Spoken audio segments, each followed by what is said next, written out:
Welcome to a Blood and Pigment faction review. We are here talking about the Spanish Militia in Blood and Plunder. I am Joseph. I am Guy. And I'm Dan.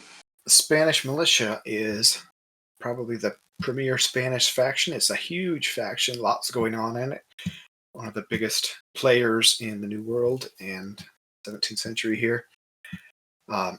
In Blood and Plunder, it is largely considered a faction of specialist units. They have a wide variety of units to choose from.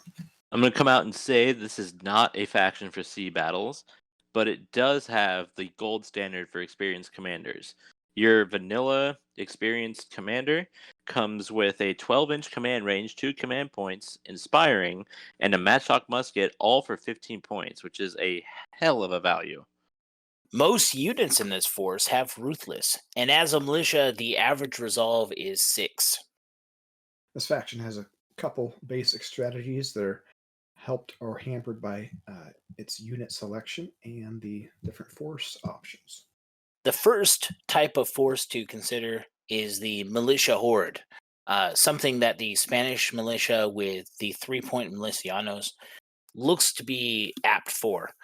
Though, in my experience, this is not a good strategy for this faction, as Milicianos are usually terrible by themselves. I myself vow to never take Milicianos and only take Hostigadores as a superior choice. They are in general better unless you really plan on doing a lot of melee work. Their 8 shoot save is just brutal, 6 resolve, but they have that 6 fight save. So if you get them into melee, they're surprisingly resilient. But yeah, in general, ranged attack and saves, the Hostigadores are a much stronger option. And you won't find those in the core. Are they in the core rulebook? No, they're in No Peace Beyond Right. the Line. Right. So if you get the core rulebook, the Spanish militia has a lot more options than what you see there. So either pick up the No Peace Beyond the Line or use the Force Builder online, which has all the stats and units available. This faction also has the near faction rule Poorly Equipped, which gives you an extra reload marker if you ever fire a weapon, a small arms weapon, with a club. This makes your weapons very slow and action intensive, which is another reason why it's not a good strategy for Horde lists. Yeah, I've played plenty of other games, and I usually play the Horde faction due to one, again, my love of Russian history and the human wave tactics. And usually there's a way to compensate for having the lower tier units, and the goal is to save as much points as possible. And with this, there's not really a whole lot for you to do. I mean, you take your 15-point commander, and then if you're going to spam, the name of the game is spam as much as you can. But you got to pick between the Milicianos and the I'm not going to try to pronounce that. Hostigadores. I don't speak Spanish. Sorry. And that is, 4 points versus 3 points. That is quite a jump. If you don't have a lot of ground to cover, the Milicianos, if they can get into melee again quickly, they're decent. But yeah, other factions, they have a 3-point, other nationalities have a 3-point militia unit, and it's usually a little better. The English have better resolve. French are just better because they're French. The Dutch have a little better save. Spanish, they're supposed to be bad, and they are bad. It's not bad to bring a big blob of them just for a nice, large unit you can push around and bully somebody with. But It rounds out your strike point cap. yep, yeah, that if you shoot on a club with an inexperienced unit, you shoot and reload once, you still start the next round with 2 reloads, and you can't get any more than 2 actions off your diamond or club without command points. So you're going to reload next turn, and then you'll be able to fire on the 3rd turn again. It's just depressing. So yeah, watch out for that. Now, there are a couple of commanders, if you do want to pursue a Horde tactic, that are pretty good. Cristobal Arnaldo de Iza. That's Nazi. He is 25 points for a 12-inch command range, 2 command points, and he gives the unit he's attached to Scouts and Elusive. He also has Guerrilla Commander, which gives all units within 12 inches of him Skirmishers. Yeah, I haven't used him very much. The Elusive could be quite good on the Hostigadores. And then when they're in cover, they would be saving on 60% of their their hits, which is pretty impressive. And skirmishers is fun, especially if you're using a lot of bows. Skirmishers is kind of tough for muskets just because they have to reload so much. So moving and shooting rather than retreating. There's a lot to do in one turn. The units that you would want to have skirmishers already have it with Right. Lanceros and Milicianos Indios in this faction. I think the Hosticadores have that as well, don't they? Yes, they do. Right. My favorite commander, probably for most of these various force options, is the Gaspardi Ovidio. He's 30 points. He has a hefty commander, 16-point radius, 3 command points. Very inspiring, which is awesome. Mobile, which gives all units within that 16-inch circle or 32-inch circle quick, which is amazing. So you get quick on all your units that already have skirmishers, and then you're talking some really interesting combinations there. And very inspiring. Yeah. It's amazing. So one of the best commanders, really good for a big game. You can have some real fun moving around the board. What does quick do? That's something that I'm actually unfamiliar with. You must be on a ship all the time. On a spade, you get a free move. Yeah. Ooh, that is quite powerful. And yes, sir, I am always on a ship. Thank you very much. So here your Hosticadores can move up on a spade for free, shoot their muskets, not get the poorly equipped penalty, and then withdraw all for one action, and then use command point possibly to reload halfway. Or my favorite action with the Horde type of list is to only ever half fire your muskets.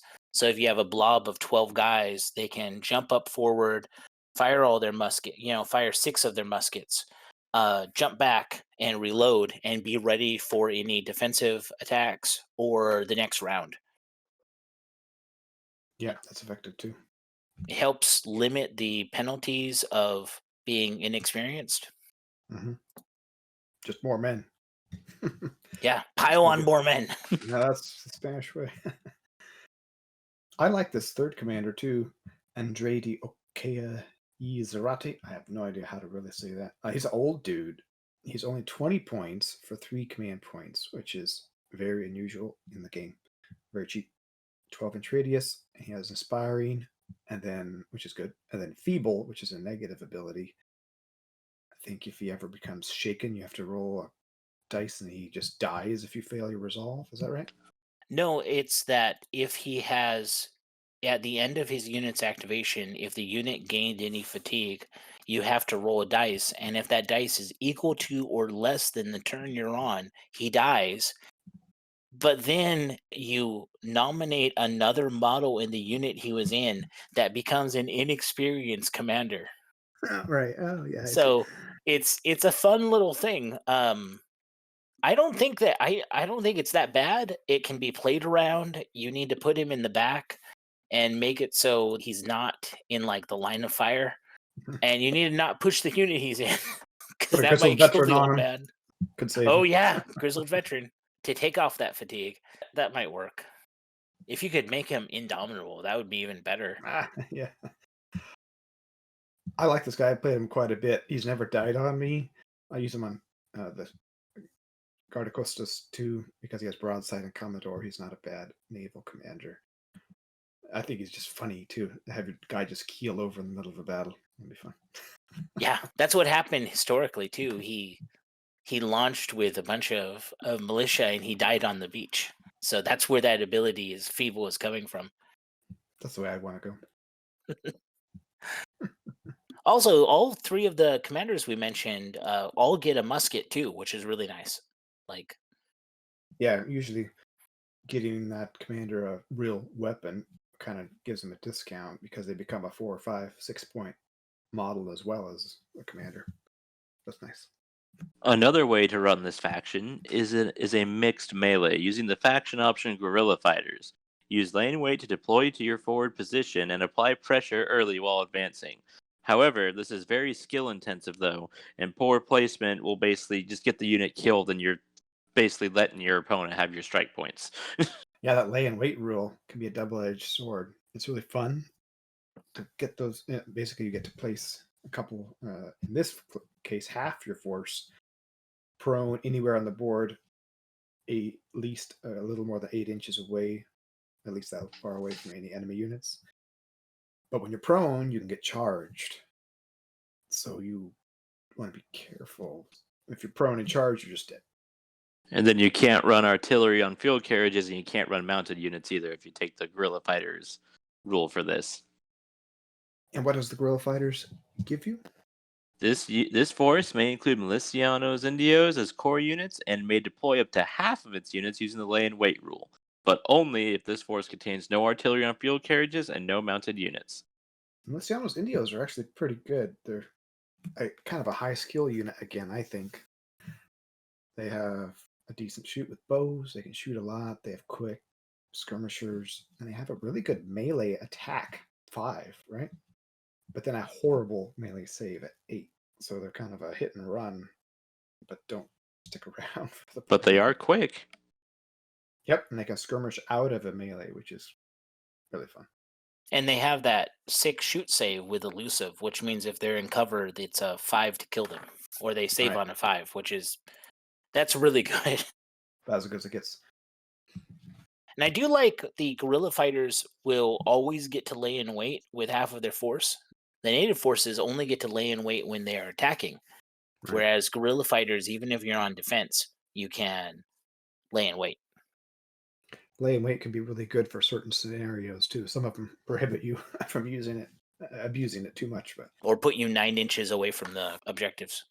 An interesting observation here, something that I just noticed. So the shoot save, in most other games, your shoot is the ability of your armor or whatever to block that save, to block that projectile or whatever. It seems in Blood and Plunder, and it's just dawning on me now, that shoot save is more representing of your ability to use cover than anything else. yeah, Something that I did notice. It just dawned on me right here as I was looking at the stats. these guys certainly don't have armor. No, nothing has armor except certain cavalry. And Pikemen. yeah. I mean, I'm sure if they're in really good shape, they probably got some rock hard abs. Oh, It's dude, like- all the natives have bods to kill, dude. That's true. One fun combination here is you can actually put a ruthless commander with Milicianos Indios, and the Milicianos Indios are actually a Spanish unit without ruthless. So your commander's ruthless ability actually will do something, which it usually doesn't because your units all have it already.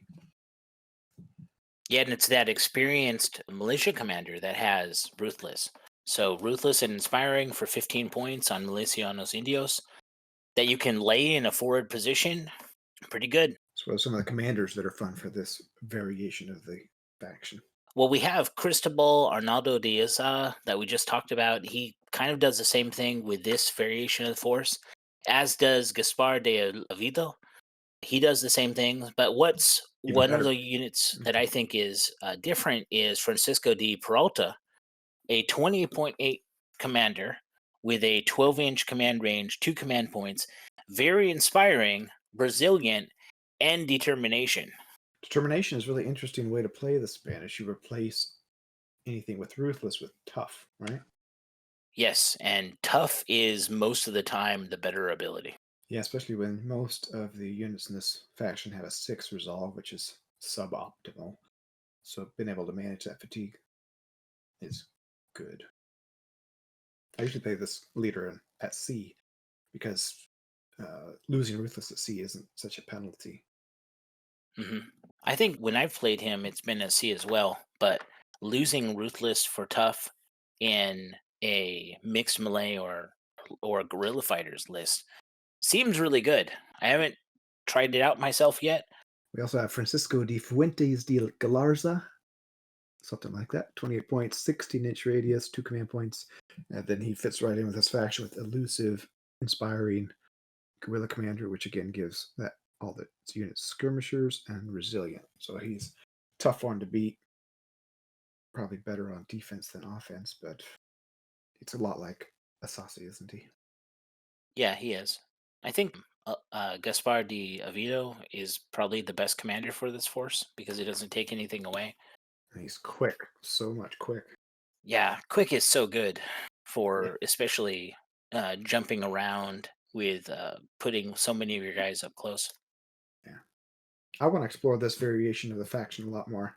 I, in general, play the La Florida variation, which we'll get to in a second here, just because it's very flexible. But this is really fun to be sneaky, quick, elusive, hard to get at. And for our mixed melee list, the forward Lanceros are very good. They will have a good save and cover, usually a 5 or a 4, depending on what kind of cover they're in, and the best resolve of a core unit, because it's resolve 5. That's getting into the sailor territory for those who sail primarily on boats. That is very good, very good resolve.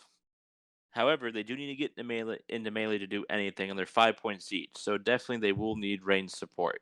Having fought these guys, if I see these guys anywhere, if there's nothing else in my immediate vicinity, I will dump as much shot into them as possible to hopefully layer up some fatigue. Because even if I have a unit of Enter Plogue, I generally still am cautious about charging Lanceros.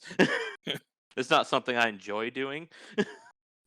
Pretty impressive unit for only holding pointed sticks, right? Yeah, Yeah. and if you charge them and you don't have any of the long weapons, don't they hit you first? Yeah, Yep. they can do a defensive attack. Yeah, and a defensive attack, yeah. Yeah. So you're gonna be hurt charging in if you charge them, and if they charge you, those pointy sticks are going to hurt even more because of that beautiful 5 fight value, which is it's difficult. It's hard. Does not feel good. Pointy sticks hurt. Who'da thunk? And that +1 penalty to saves too does not feel good. Oh yeah, Yeah, that's the- right. Ugh. When I've played a lot of Lanceros, and it always feels good when you sneak that melee unit close to a unit, like you get it 8 inches away at the end of your turn because you activated them last, and then you get that spade to charge them in with Yeah. a command point. Like, it is brutal. Yeah, the best way to use these guys is obviously you want to give them that range support. If you can lay up some of that fatigue on a unit you want to charge, Ruthless will also kick in, which will give them a 4 when they charge in, which is brutal. It's hard to survive a good charge from these guys. Yeah. Yeah, it is. This is also an interesting unit. It's kind of unique in the whole game. There's the pikemen look similar, but they're very different. These are Play quick. way different they too. they don't have quick ability, but they can go through. They have scouts, so they can run through rough terrain. They have elusives. They don't get. They're the best. One of the best units for charging because they have elusive and a 6 save. So if they need to take a defensive attack and 5 resolve, they can handle it pretty well and almost always make that charge in spite of getting shot at. Yeah, I've stumbled into these guys on land once or twice due to them being concealed by terrains and where I was standing on the table. And it hurts. Stumbling upon a group of Lanceros ready to charge is not a fun time, my dudes. And they naturally have skirmishers too. So usually, once you charge with them, you will usually have activated them on a spade or a heart, and you can jump out of melee, so their 7 melee save doesn't bite you in the butt. Then, if you really want to be mean, you could push yourself to charge again. And then jump back again. Or you only get to move out once, I think. You don't need to charge third time; they'll be dead. Yeah. They should be. Unless the dice gods don't like you that day. Another way to use this faction, which is kind of a newer way that hasn't been explored as much, I feel, is using the Spanish Militia with fortifications, which is very historically accurate. We have the stone tower fort, the wooden palisade fort. There's a couple other smaller fortifications, but those are the two main things you can center your force around. You can put either your whole force in one of those, or put a couple skirmisher units out to the side and load up cannons or just a lot of muskets inside a fort. Spanish usually defending, and if you take fortifications, you automatically defend, which gives you an advantage. Forts are hard to crack. I think this is one of the best ways to win with the Spanish. Even units like the subpar milicianos, you put them inside a stone tower fort with that superior cover, and instead of saving on 8s or 7s, all of a sudden they're saving on 3s or 4s, and they become a decent unit once you get that stone around you. Yeah, and that stone tower is a powerful defensive piece. If set back in Yeah, your it is. deployment zone, one side of the cannons can cover just about the entire board. 20 points for the tower. It's 18 points for a heavy cannon with grape shot, and then with 11 Marineros inside, you got about 75 points for 10 dice on a 4-up. Compare that to the same amount of points for veteran Buccaneers for way more damage. Yeah, the same damage dice for 80 points. Yeah. You got And more that's reloads. They can't shoot as fast, but they're in a fort. You have to assault too, so they're well with a master gunner, those heavy cannons with grape shot are going to shoot almost every turn. Like they'll shoot the first 3 turns, no problems of the game. using fortifications. It's a very different game, but I really enjoy it. I encourage people to try it if you haven't. Another thing that the fortifications is good with the Spanish is if you don't want to go full points on them, 8 points for breastworks in a square will still get you the fortification bonus of a free move or rally and unlimited command range inside of the fort. Most units in this faction have Ruthless, and it can be a struggle to get it to turn on. One way to do that is to build around a large unit of soldados, which are basically our Spanish professional soldiers, and when they're supported by Hagastadores and other skirmishers. The soldados, like most soldiers, are actually a really, really solid unit. They're deadly on the charge. They have ruthless like most Spanish units, which is a great advantage compared. Yeah, they're expertly drilled, which is awesome. They have all of the professional soldier options. You can give them grenades, you can increase them to veteran for 1 point, you can give them plug bayonets. Yeah, not a lot of units in the game are good at both shooting and melee. But when it comes to soldiers, generally the rule is there's no real safe way to deal with them because they can shoot and fight with deadly efficiency. And they are fun to use, not fun to be on the receiving end on. And it's my belief too, like with the list that we're talking about, you want to have a core unit of these using the La Florida. Usually, you attach your commander to the soldados, and then you support them with skirmishing unit like the Milicianos Indios, warrior archers, other things like that. The young warriors that are become core with La Florida, and you use the soldados to lay on the fatigue on the forward enemy unit, and then that triggers ruthless in your support units or your ancillary units, so they can get the bonus to their shoots score against the unit that you put the fatigue on. Then when you start combining that with commanders, like once again, our buddy Cristobal Arnaldo de Esazi, he will give them skirmishers. Just stick him with him, and that will make them even more powerful. Oh yeah, soldados with scouts, elusive, and skirmishers. Yeah, that's a nasty combination. Soldados are one of the Spanish units that aren't inferior to a lot of their equivalents in other nationalities. So they're really good core for a force. They're actually better in a lot of ways. They have a lower fight score of only 5. And they have Ruthless, which they can apply to a drilled shot. Yeah. With a club and Ruthless, you can give yourself 3 bonus. So instead of you have a 3 base shoot, which is very difficult to reach anywhere else in the game. That's better than Buchanese. Oh yeah, that's as good as Ruthless Buchanese, which are Ruthless Buchanese, as we discussed, they're pretty hard to get. The other force option for the Spanish militia is the Cinquantine, which is basically a cavalry force.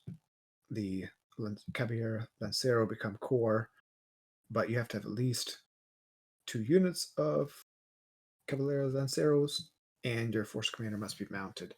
Cavalry are really interesting in Blood and Plunder, but they aren't necessarily very strong, especially as a core of your unit. They're very tricky to use. You got to be real careful not to get them shot to pieces since they're very large targets. So historically accurate, interesting, but a hard force to manage and very expensive since the metal cavalry metal minis are pretty expensive. They're really nice, beautiful models, but we played a game with this force. How did you like it, Kai? I actually loved it until I lost terribly. The Caballera Lancero is my favorite of the Blood and Plunder cavalry. I thought I initially liked the French cavalry more because they have a 6 shoot instead of a 7, which means that they can use their carbines pretty effectively as skirmishers. But the Caballero Lancero have the advantage of having a 7 save and a good shoot score, or I mean, a good fight score, and coming trained and being able to be upgraded to veterans for 1 point, making them like a Swiss Army knife for cavalry. And it's a lot of fun playing 2 units of them. I believe that they're better as a support unit for all the Spanish militia. In fact, all the cavalry is better as a support unit covering one flank of your force. So you can have a quick moving mounted cavalry unit kind of threatening that one side for you. They can move a long way, so they can threaten a large part of the board, but as a core to your force is pretty rough, isn't it? Yeah, it is. On a spade, veteran Caballero Lancero can charge from 20 inches away with a command point. And that's something that everybody needs to respect. That 20-inch command range, like charge range. Yeah, And it's nuts. it means that you're never safe from them, really. And if you want to make them even more killy, you can add that beautiful, sweet, wonderful brace of pistols. Mwah. Brace of pistols, lances, carbines, armor. You can really spend a lot of money on these guys. Y'all know how much I like my brace of pistols. Can't go Brace wrong. of pistols is on the regular Caballero. I don't think it's a good upgrade for the Caballero Lancero because they already have a 5 fight, and re-rolling that 5 fight to on your misses is not as good in my opinion of the save penalty that lances give you. They have good melee already. Yeah, so sometimes carbines can be a more valuable upgrade. Yeah. Cheaper too. Like I would always buy on all cavalry, I always buy carbines because that lets them affect the game in ways other than a charge. And Right. just doing like a half volley and then retreating will sometimes like net you enough positive increase with your cavalry. Make a difference. Yeah. Yeah, harass and lay on that fatigue. Yeah. And that is one of the main strategies for Spain is get some fatigue down and then all your units start to do better. Not easy, but that's how they're supposed to work. It means So- most of the time you focus on the forward most enemy unit. You focus on that unit and lay fatigue on it so everybody gets a better shoot. So there's a lot of ways to play this faction. How would you buy into it? Well, I believe that the best start is the Spanish Nationality starter. It comes with 8 Hostigadores, 8 Lanceros, 4 Miscellaneous Indios, and 4 Marineros. You call them Hostigadores. I caught that. Yes. Yeah, this will set you up with a good. You can make a 100-point force straight out of the box with no upgrades if you pretend the Milicianos Indios are the warrior archers from the La Florida version. You can come up with exactly 100 points, and it's a decent little force. Your Marineros aren't that great on land, but they're a nice little brute squad or a little group to take out objective or something. But those militia models and the Lanceros are going to be the core of your force. And even if you wanted to buy 2 of the starters, that would give you 16 Hostigadores, 16 Lanceros, 8 Milicianos Indios or warrior archers, and then 8 Marineros for when you want to do a sea game. Or in Fortifications, they're a great cannon crew too. Oh, they are a splendid cannon crew for when you attach a master gunner to them. You can either use them in this force as Marineros by themselves if you have a fortification, or if you wanted to have a field gun, you could do Miscellaneous Artilleros. And yeah, 2 boxes isn't bad. You will want a lot of those Milicianos models for Hostigadores. You'll be running those quite a bit. And then, depending on which way you want to go, if you wanted to go more the La Florida route, you could either get some of the European soldiers. You get the whole colonial militia box that'll give you some cavalry, a gun, an artillery piece, and some soldiers for your soldados. Or if you want to go more the sneaky route, you could get a native box, and you can actually play just a ton of natives under the La Florida force option, which is fun too. Or even the guerrilla fighters. All of the units that are in the native box, the warrior archers, young warriors, are great stand-ins for your Miscellaneous Indios if you want to do a bunch of them. And then you Yes. could have, that would give you 16 Miscellaneous Indios, or 20 if you count the 4 Miscellaneous Indios that comes in the starter set, to do 20 models to do a forward archer unit with your guerrilla fighters. You could just do 100 points at Milicianos Indios with one commander. That'd be funny. Yeah, so there's a lot of ways you can go, but definitely the Spanish box is a great purchase for starting this faction. Especially gets you that commander, which is great to paint up. I wish he had a musket, honestly, instead of his pistol. I do like the sculpt, though. It's very classic. Yeah, it looks really legal. I love his hands up. He's dressed very finely. Nice hair. Spanish beard. Yeah. How would you rate this faction as far as power level among the various factions in the game? You first, Joseph. I believe the Spanish are a little harder to use than most nationalities. And this particular faction has a lot of options, a lot of force building depth. You can do a lot of different things with it. I don't think it's the strongest. I think a lot of their units are a little bit worse. I have poorly equipped or worse save, and they aren't that much cheaper. That said, they do have a couple solid units. Those Lanceros, Nationalis Indios are kind of unique, and the Soldados are really good. But I would put this below the median as far as militia factions goes, pure power level. But the interest and force building options kind of make up for it, and I've enjoyed playing a lot of Spanish militia. So do you want to attach a number to that, though? 6 pointed sticks 6-pointed sticks. out of 10. I don't know. Well, I would also rate the Spanish militia middle of the road. I played this militia a lot. I have a lot of experience running through it. I have a lot of experience playing against them. I would give them 5 arrows out of 10. I believe that the militia has a lot going for it, but it has a lot of what I would call traps in list building and things that would make it so you would make suboptimal choices as a player that might lead to bad times, and especially getting your militia wiped out. It's a very skill intensive force. Yeah, getting So that ruthless to trigger reliably can be a challenge, and if you start losing, you're probably going to lose. yeah, it's the Spanish death roll. So 5 out of 10 arrows. How about you, Dan? From my relatively inexperienced eyes, because as we know, and this is going to be blood and pigment canon, Dan is incompetent on land.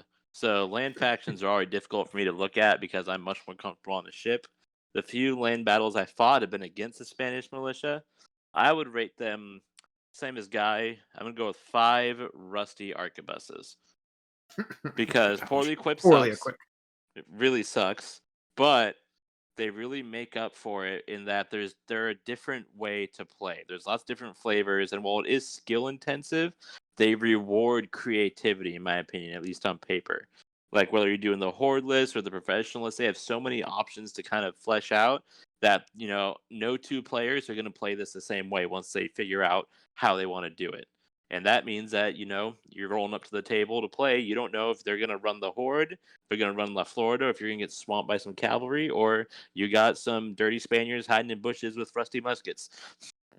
You're really not going Or to a know, stone and it's tower hard to fort. prepare for. Or, God forbid, somebody shows up and plants that fort on one side, and you go, oh, I'm going to have a bad time. Using a fortification is probably the easiest way to start with the Spanish you're going to win more that way than any other, in my opinion. And it's fun, and it's historically informed. Yeah, so I stand by my rating of 5 rusty arquebuses. Last thing I want to say is somebody in your group needs to play Spanish just because they were so prevalent in this era, and everybody needs to fight the Spanish. And if you play any of the historical scenarios, like the Buccaneers Companion, and possibly the Buccaneers Companion Volume 2, which is in the works, I hear, you're going to need a lot of Spanish models. Somebody needs to play them just because they're everywhere. They do make an excellent villain. Yes. Well, I hope that was helpful and informative. For a full review of the various Spanish factions, including this one, other nationality and faction reviews, you can go over to bloodandpigment.com, our blog, and check out all our various articles there. We have articles covering ships, nations, factions, terrain building, painting guides, battle reports, and strategy tips. Go check it out there. Yar, this has been another Blood and Pigment faction review. Keep your dice at the ready, the wind at your back, yar.